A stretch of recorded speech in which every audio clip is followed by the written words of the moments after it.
Hi Jennifer again. I'm going to have a quick go through some of the other tools you can use, like I said before, so you can get some different effects and stuff. Cause I've just seen the one of your dog, but I think what you've done is probably put a vignette on, which does something like that, which darkens the corners, but sometimes you can go a bit too far with it, so just need to be careful with that one. So I'm going to quickly go on to presets first. A preset is something that you make. You can buy them as well, where by click of a button it edits the way that you want it to, by the way that you've done things. So just say if I'm not going to do anything good, let me just say I've changed that, so now I like what that looks like. I don't, but that's what I like. So if you can come over into this preset tab, you can put create preset, and then this comes up, and the only things you don't want on there that I would say is exposure, white balance, and any of these gradual filters, radial filters, or any of the transforms. So take all them off when you're making a preset, and you press create, and then you name it up here. So as you can see, I've named mine here, which are the wedding ones, so I'm not going to create it. So I've done a couple of edits there. So what you can do, if you think you've gone too far, you can click on your history, and you can go down to each point of when you've changed something. So if I wanted to go back from when I made the vignette, I can click that, and then that comes up. So I'm going to go back to the beginning, reset. I'm going to put my preset on. Probably go with that one. And I know with that one I always have to put my exposure down a bit, and then warm it up a little bit. Okay, and then same again, the shortcut for before and after is the little backslash button. So that was before, that's after. Before, after. Not a great deal, but that's what I use for my weddings to import with. So I'd import every single photo of my weddings with that preset, and then I'd fiddle about over here with it. So all these tools that you can use are all along here. If you download this version, you need to make sure that it looks like that and not that one, because that one's the old version, I think, and that's the one I think you've got. Right, so I got rid of that wire on the horse one by using this tool, which is the spot removal one. So basically it just gets rid of spots, that's the main thing, and it clones certain parts out. So say he's got a spot here, I'm going to make that bigger, and you can make your brush. So this is a brush that I've got now, so you make it bigger and smaller by the bracket keys on your keyboard. Okay, so I want to get rid of that spot, so I just click on that, and it samples a place on the face that it thinks corrects that bit. My computer's getting so slow because I'm recording the screen as well. Oh, not responding.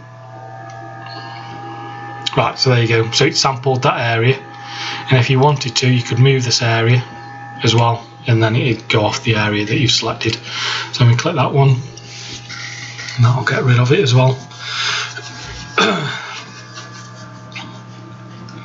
So yeah, so that gets rid of the spots. Let's go back out.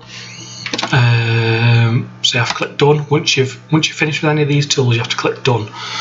Right, next one I'm going to do is when I said you need to darken the outside of the photo, so keep the subject lit and darken the outside. So you click on this, and now you can change any of these. So I'm going to make a circle in a sec, and anything that's in or outside that circle I can change to what happens. So I'm going to reset these, where you can double click the effects, and that resets it. So I'm going to click on his face, I'm going to drag a circle, so it's only going to affect them areas. Now you've got your feather button down here, so I'm going to press 0, and this is what's called a mask.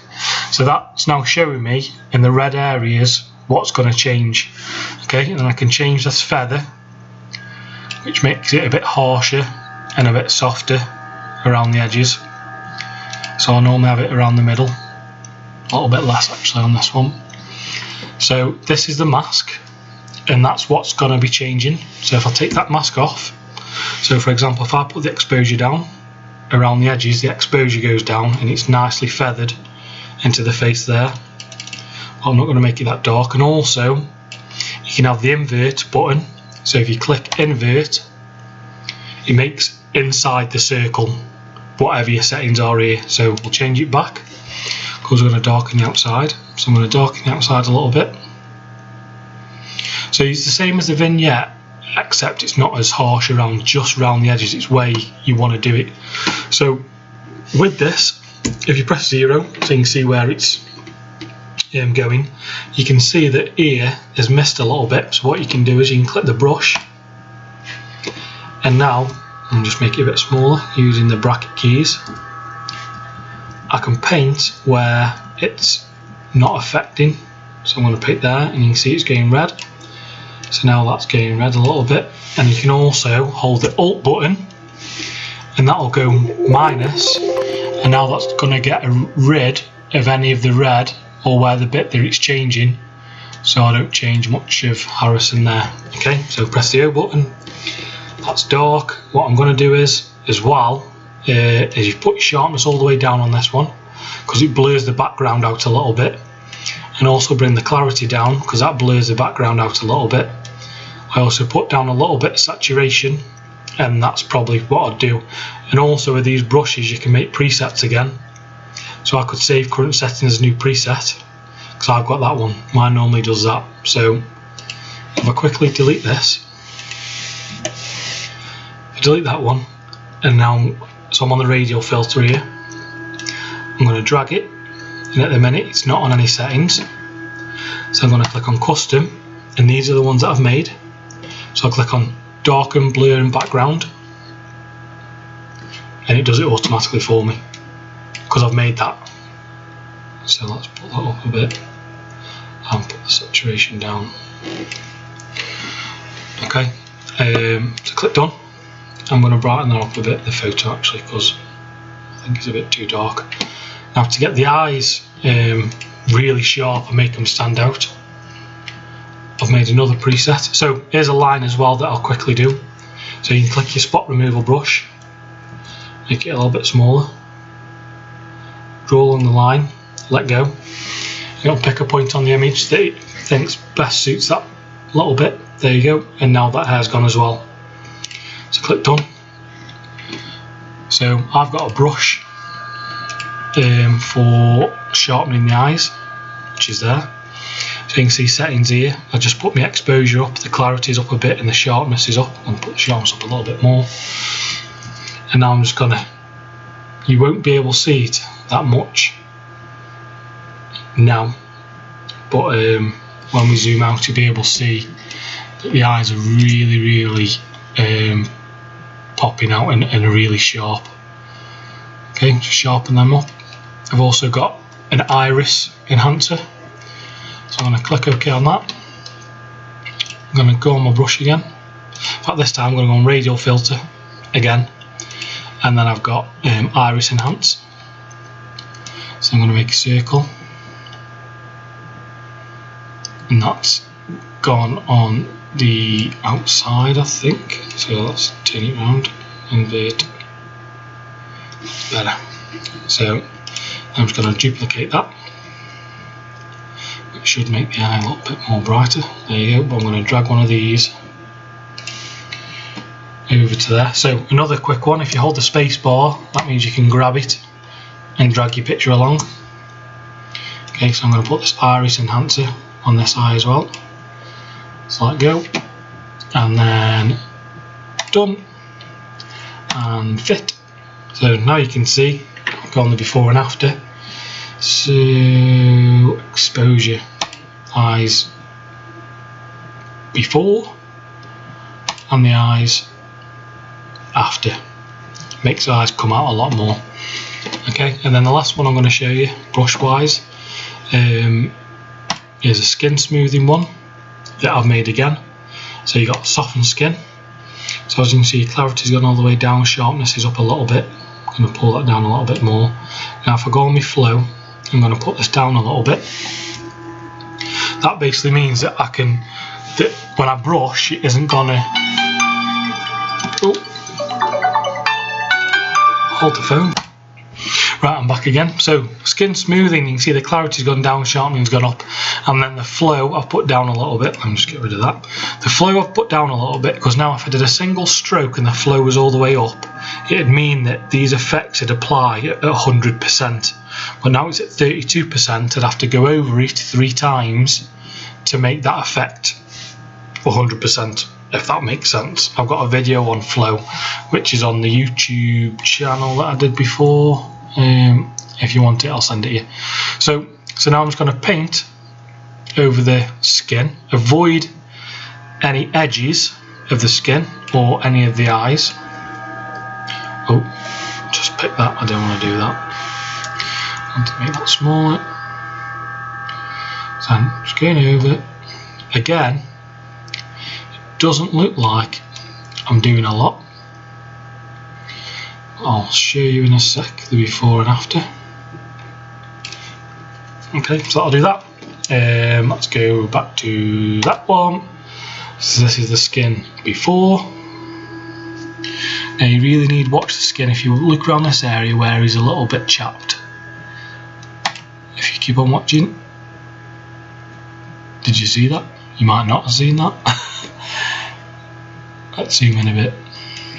Okay, let's have a look at the nose area because I did quite a bit on the nose.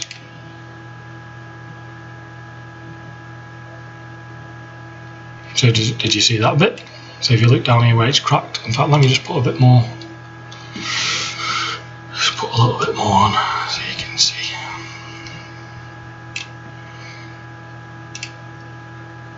Right, so before.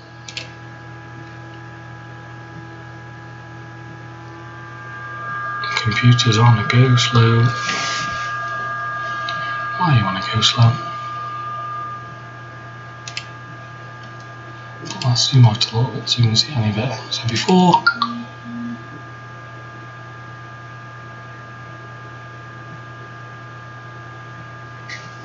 Is it even doing anything? I'm losing the plot, man. Anyway, that's how you smooth out the skin a bit, but I think my computer's on a go slow. So yeah, that's about it really. I do that to everything. So I'd start with the presets that I've made. So obviously you can make your own. So obviously these are my other presets that I've got. You can hover over it and it'll change when the computer speeds up. So I'm just going to show you a quick before and after that one. Once it's loaded. So before and after. Before and after. Because for this one, this is called Wedding Ad Warm. So I know if I click on this, I've got to warm it up a bit, and I know it's too dark all the time. Normally this is for details and things, so I'll do that, warm it up a bit. And that's one of my other presets. So before and after. Okay, so and then everything should still be applied. So all the radial filters and stuff.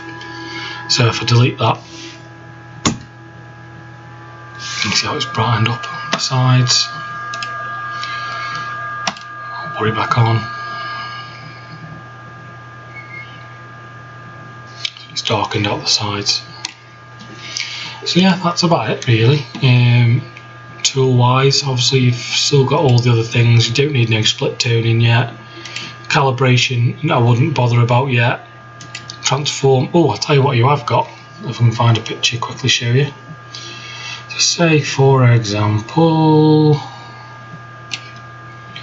a picture of the cat. Picture of the cat. We reset it to its beginning. Reset. So you want to crop. So this isn't level, and this is what I was saying the other day about getting the right angle so you can get the picture level and things in on the horizon. So if you click this crop button and go on angle, you might have already done this already, you can drag this along a point that you know is straight. Okay, so I know that that needs to be straight, so when I let go it's going to adjust it so it's now completely in a straight line across your picture. That's your crop tool, which is good, and obviously you can crop it and what have you if you wanted to. Click on crops it. And that's about it, I think, for now. Just while you're editing your photos, Just try them out, see what you think. Try making some presets. I mean, I've bought a couple before, so I've got all of these presets. Presets are hundreds of presets down there that someone sent me, but I just use my wedding ones because I made them and I'm the best. So yeah, any problems let me know. See you in a bit.